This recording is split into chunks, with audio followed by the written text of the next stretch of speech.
Hello students, this is Mrs. Shweta Ladha from Fergusson College, Pune, and I'll be taking your biology subject. I'm going to start with the subtopic 1 today, reproduction in lower and higher plants.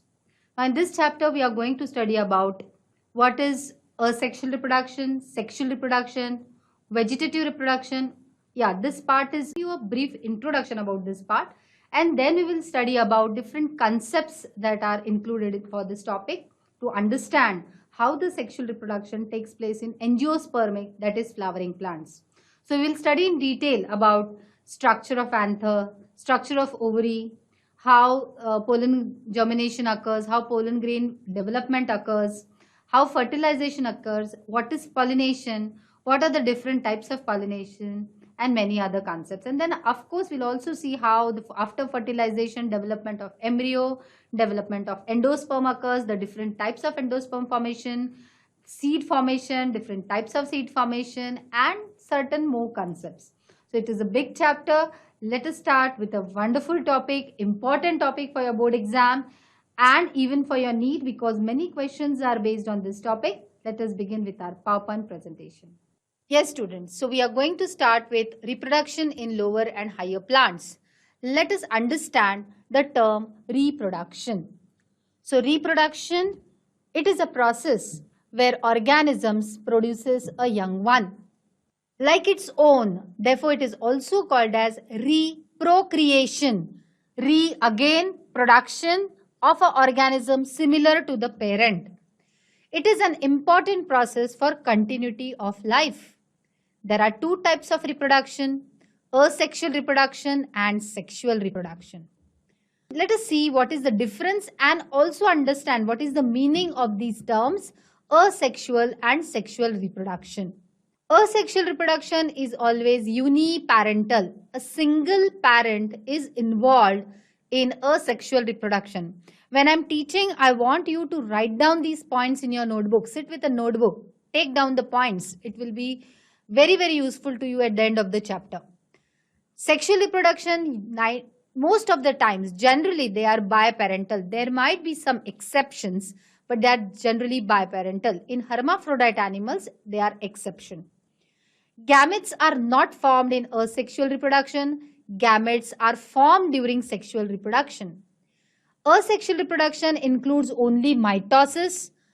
Sexual reproduction includes meiosis during gametogenesis, that is, gametogenesis will consist of spermatogenesis, oogenesis.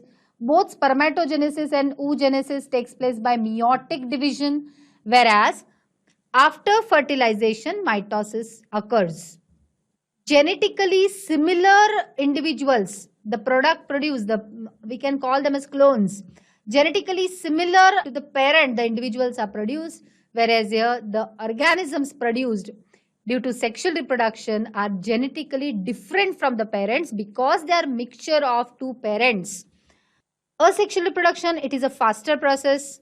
Sexual reproduction, comparatively slower process.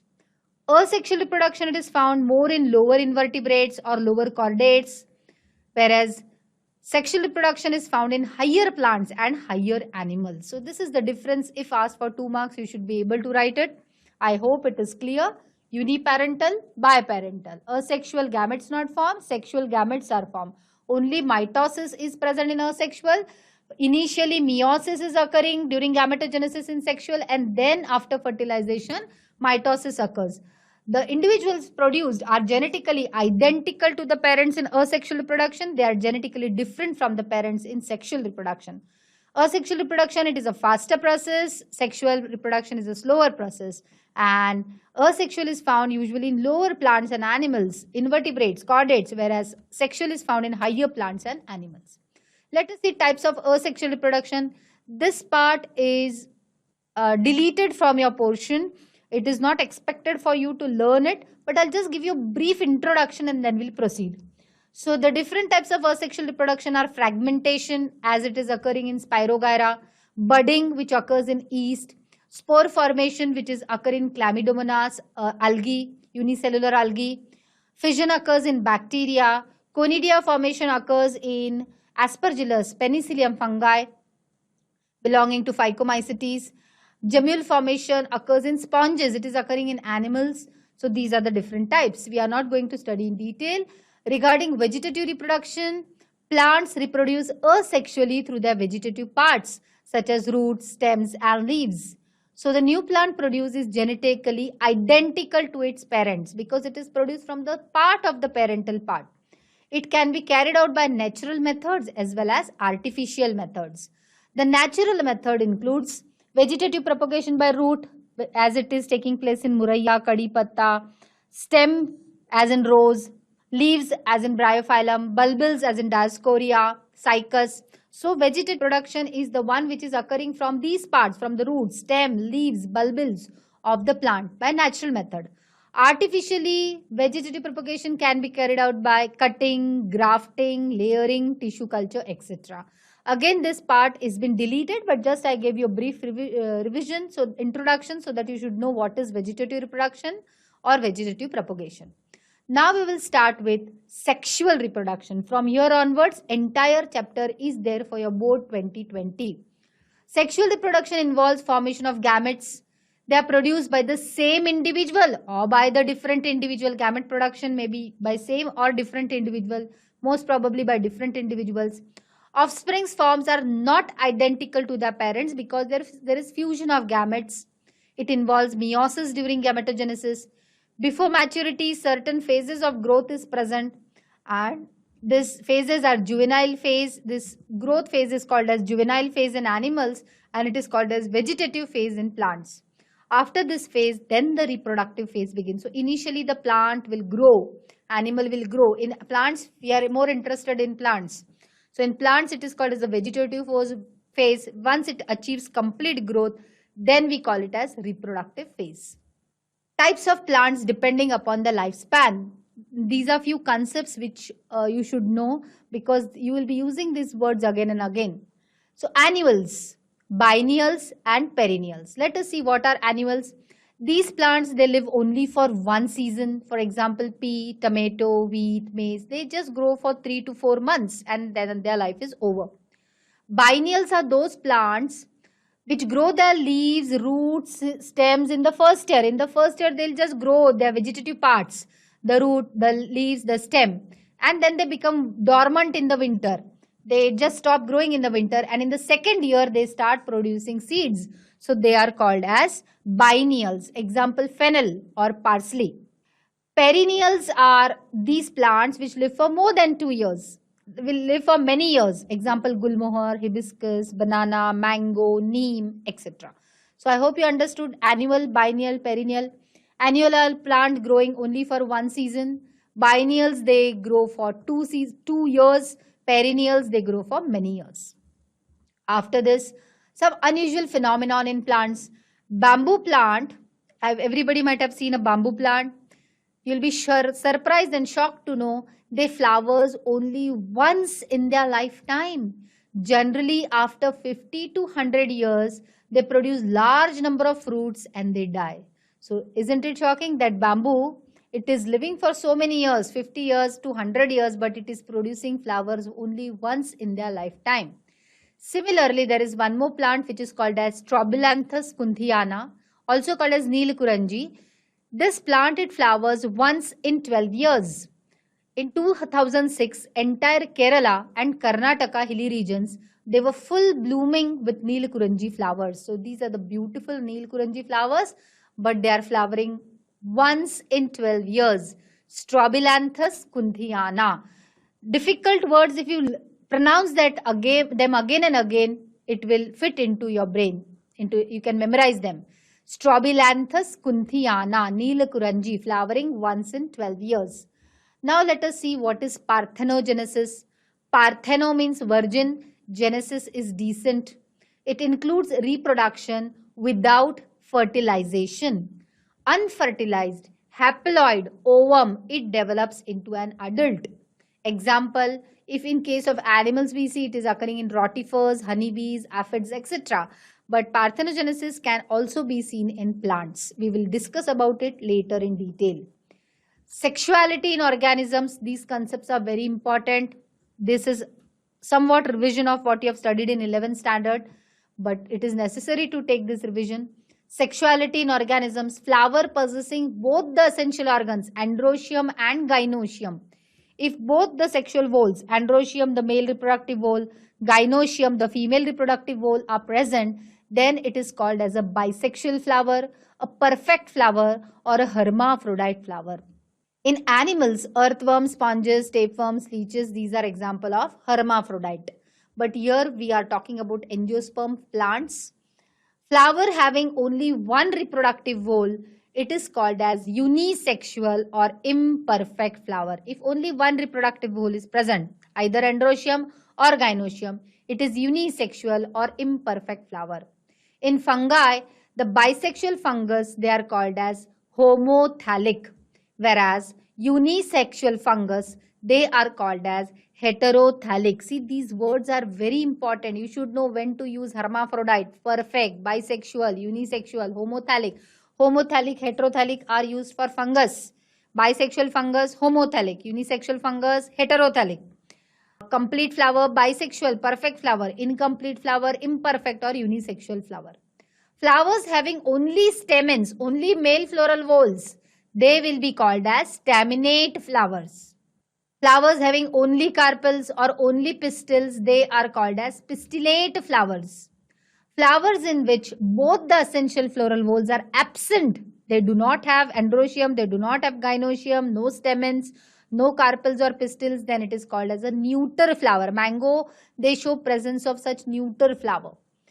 When male flower staminate and female flower pistillate are present on the same plant, then it is called as a monoecious plant. Example, maize, coconut, castor, cucurbit, they are monoecious. Staminate flower means a separate flower having only the male floral whorl.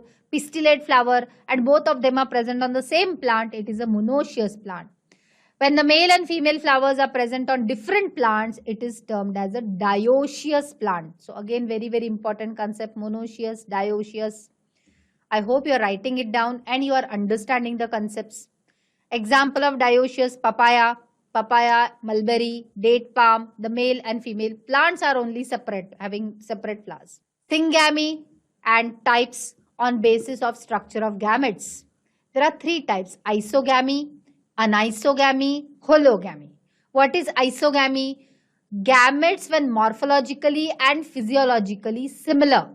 If the gametes, they are morphologically, size, shape, physiologically similar, if the fusion of such gamete is taking place, it is called as isogamy.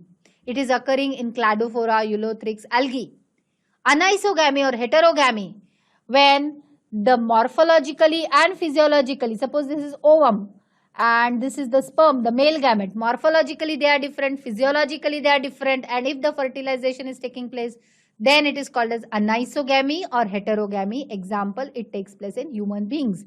All these concepts you have studied in 11th standard, but still again I am taking a revision. Hologamy, when entire organism, it acts as a gamete, entire organism only participate in fertilization, then we call it as hologamy. It occurs in yeast. So I hope you understood syngamy types depending upon the structure of the gametes: isogamy, anisogamy or heterogamy, and hologamy. Now we will start with the next part of this chapter. Here we will study pollination and types of pollination. From now onwards, long questions also can be asked on this part. So let us understand the term what is pollination. The process of transfer of pollen grains from anther to stigma of flower is described as pollination. Yeah, I hope you know the parts of the flower, a brief revision of the parts of the flowers. So this is the stalk of the flower, pedicel, the expanded portion is thalamus, then the outermost protective whole of the flower is calyx, member of calyx are called as sepals. Then the colored part of the flower is corolla, members are petals. Then in the center they have gynoecium, the female whole. The gynoecium has stigma, style, ovary. And then they have the androecium. Androecium, the members are called as stamens. They are having anthers. So let us look at the definition now. If you have understood this, transfer of pollen grains. Where are the pollen grains produced? In the anther. So transfer of pollen grains from anther to the stigma of the flower, this is called as pollination. Look at this case. These are the anthers, these are the pollen grains, and these pollen grains are transferred with the help of either some vector or some carrier to where? To the stigma of another flower. Then this is called as pollination. We repeat the definition. What is pollination? Pollination is transfer of pollen grains from anther to stigma of flower. It is described as pollination. I hope you understood this. It is an essential step in angiosperms or seed-bearing plants. Very, very important step in angiospermic plants. Camerarius in 1694 first discovered the process of pollination. There are two types of pollination, self-pollination and cross-pollination. Cross-pollination is also called as allogamy. Self-pollination is autogamy, geitonogamy. Cross-pollination is of two types, xenogamy, and we will study about hybridization. So types of pollination, self-pollination, cross-pollination, allogamy. In self-pollination, we will study two concepts, autogamy, geitonogamy. Cross-pollination or allogamy, we will study two concepts, xenogamy and hybridization. Let us proceed and start with the first step, that is autogamy, self-pollination. Transfer of pollen grains from anther to stigma of the same flower. You can look in the picture, there is one flower and pollen grains are transferred from the anther to the stigma of the same flower. It is called as autogamy. It is a type of self-pollination. Example in pea plant. Again I repeat, transfer of pollen grains from anther to stigma of the same flower is autogamy. Geitonogamy, transfer of pollen grains from anther to stigma of another flower but produced on the same plant, it is called as geitonogamy.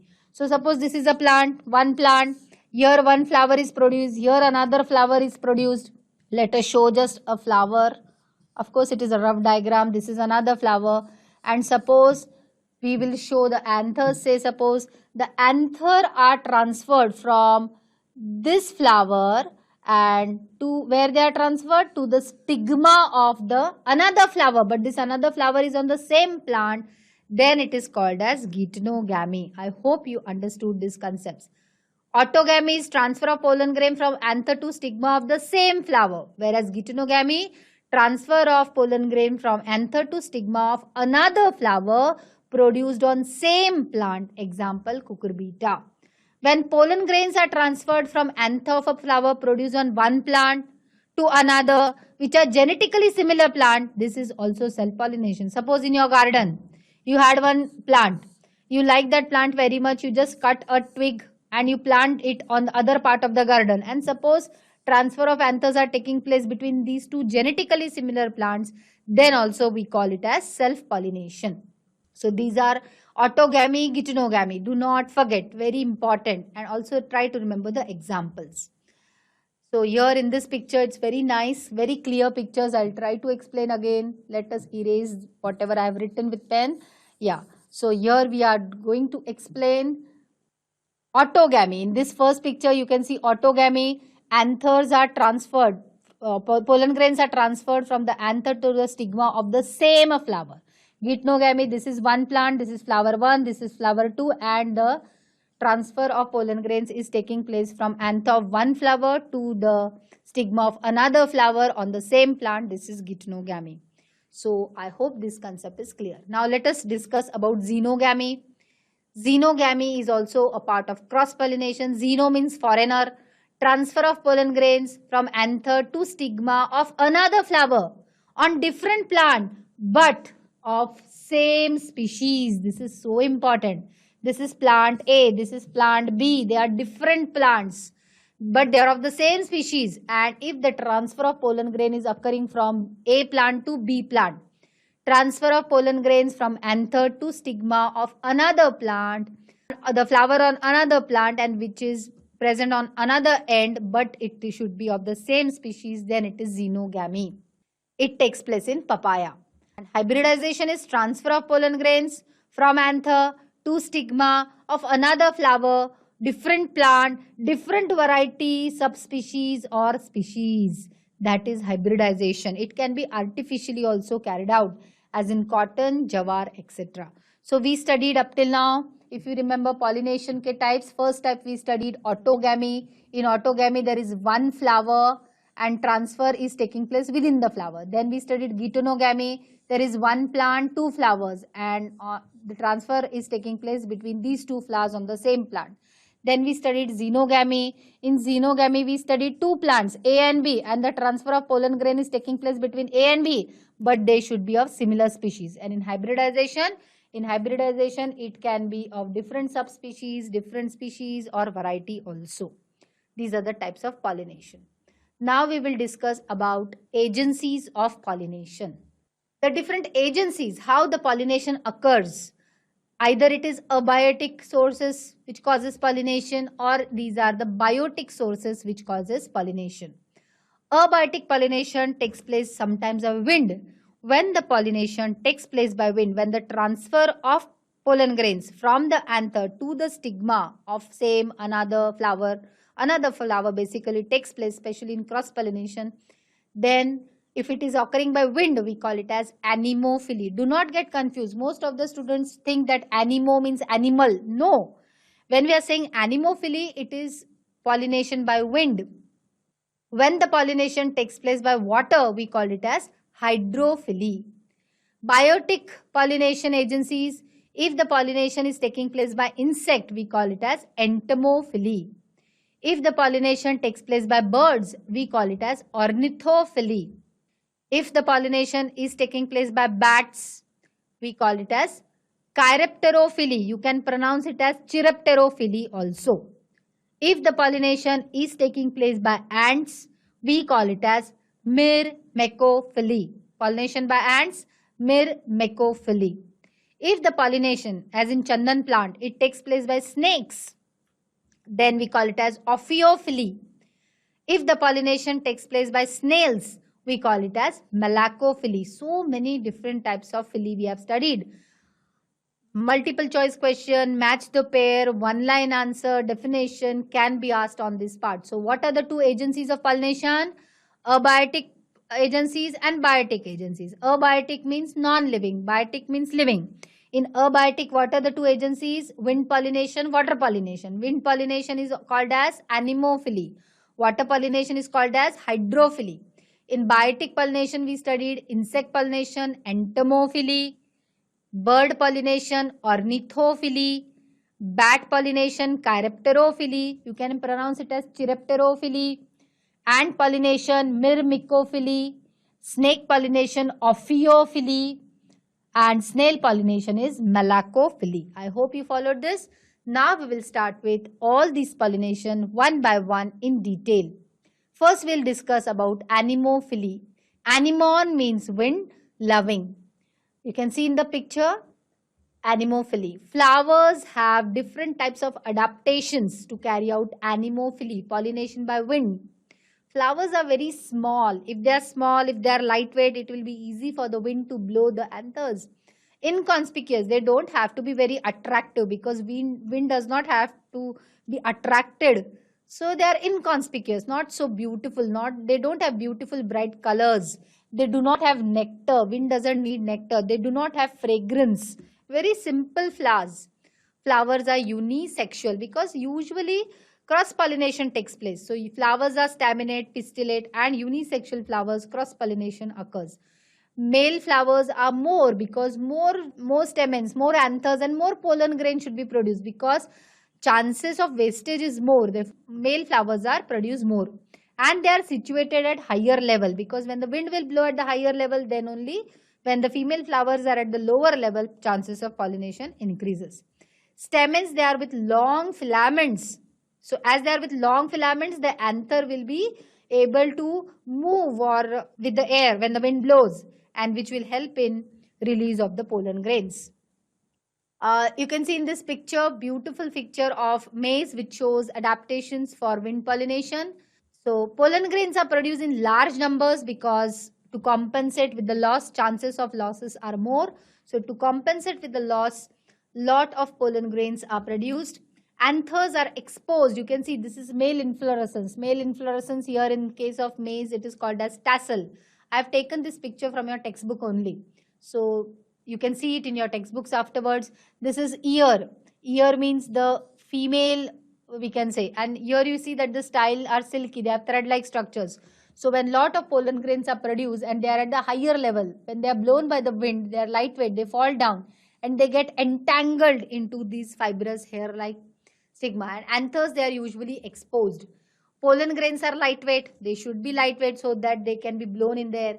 They are smooth-walled, pale yellow, the wall, the exine. I'll teach you the structure of pollen grain in one of the chapters, but the outer wall of the pollen grain is smooth. So they are smooth walled. Style is hairy, feathery stigma to trap the pollen grains. I told you there are a lot of hair or feathery structures on the stigma of the carpel and they can easily trap the pollen grains. Example, such type of anemophilous adaptations are seen in grasses, in maize, in jawar, in sugarcane. So again we repeat, inconspicuous flower, light-weighted flower, unisexual flowers, male are at the height, female flowers are at the lower height. Anthers are exposed. Pollen grains are produced in large numbers because so as to compensate with the loss. Pollen grains are light-weighted, no scent, no nectar, no bright colors to the flowers. And pollen grains, they are smooth walled, they are pale yellow in color. The styles are long, hairy or feathery. They are feathery stigma so that they can trap the pollen grains. Example, grasses, maize, jawar, sugarcane. But there are problems associated with wind pollination. Pollens of wind pollinated plants are most frequently associated with symptoms of hay fever, which is allergic fever. Most of the people, they are having allergy to of pollen grains, and hay fever is one of the disease among people who are sensitive to pollens. It is caused because of hypersensitivity to pollen. So you should remember this allergic disease. Now we will discuss about ornithophily. Pollination by birds is called as ornithophily. Here such plants are called as ornithophilous plants. These plants have large flowers with thick and fleshy floral parts so that even if the bird comes and sits on it, it should be able to bear the weight. Corolla is tubular. You can see the corolla. It is like a tube. It is like a vessel or a funnel shape. Flowers are bright colored so that the birds can see them from far, from distance. But they do not have fragrance. They lack fragrance because birds do not have good sense of smell. They have poor sense of smell. Flowers produce large amount of sugary nectar. So when the bird is coming and visiting the flower and drinking the nectar, she should feel satisfied. Example, it is occurring in callistemon, bottlebrush, bignonia, butea, bombax, that is silk cotton. So again I repeat, pollination, if it is occurring by birds, it is called as ornithophily. Such plants are called as ornithophilous. Plants have large flowers, beautifully bright colored flowers. Flowers are having funnel shaped structure, tubular structure. They do not have fragrance because birds have poor sense of smell. They produce large amount of sugary nectar so that the birds can drink and satisfy themselves. Examples can be seen in callistemon, bottlebrush, bignonia, butea and bombax, that is silk cotton, ornithophily. Hello students, so you see we have started with this wonderful chapter, reproduction in lower and higher plants. I initially gave you so many definitions. We started with difference between asexual and sexual reproduction. Then we studied the different types of asexual reproduction, different types of vegetative reproduction. I just gave you brief introduction because this portion has been deleted only for board 2020 exam. So you just go through it and understand what it is. Then we started with some important definitions like what is unisexual flower, bisexual flower, staminate flower, pistillate flower, biennials, perennials, annuals, etc. Then we started with a very important topic, pollination, transfer of pollen grains from anther to stigma of a flower is called as pollination. We studied two types of pollination, self-pollination, cross-pollination. In self-pollination, we studied about autogamy, when the transfer of the pollen grain is taking place in the one flower, same flower. Then we studied one plant, two flowers, that is geitonogamy. Then we studied in cross-pollination, that is allogamy. We studied xenogamy, when the pollination is taking place between two plants which are genetically similar, but they are two different plants, and hybridization. Then I taught you about the agencies of pollination, biotic, abiotic. So many different types of definitions we studied there, mode of agencies we defined over there, And we have finished today two types, that is anemophily and ornithophily. Revise this at home, write down the notes. In next lecture, we'll continue with the remaining types of pollination. Thank you.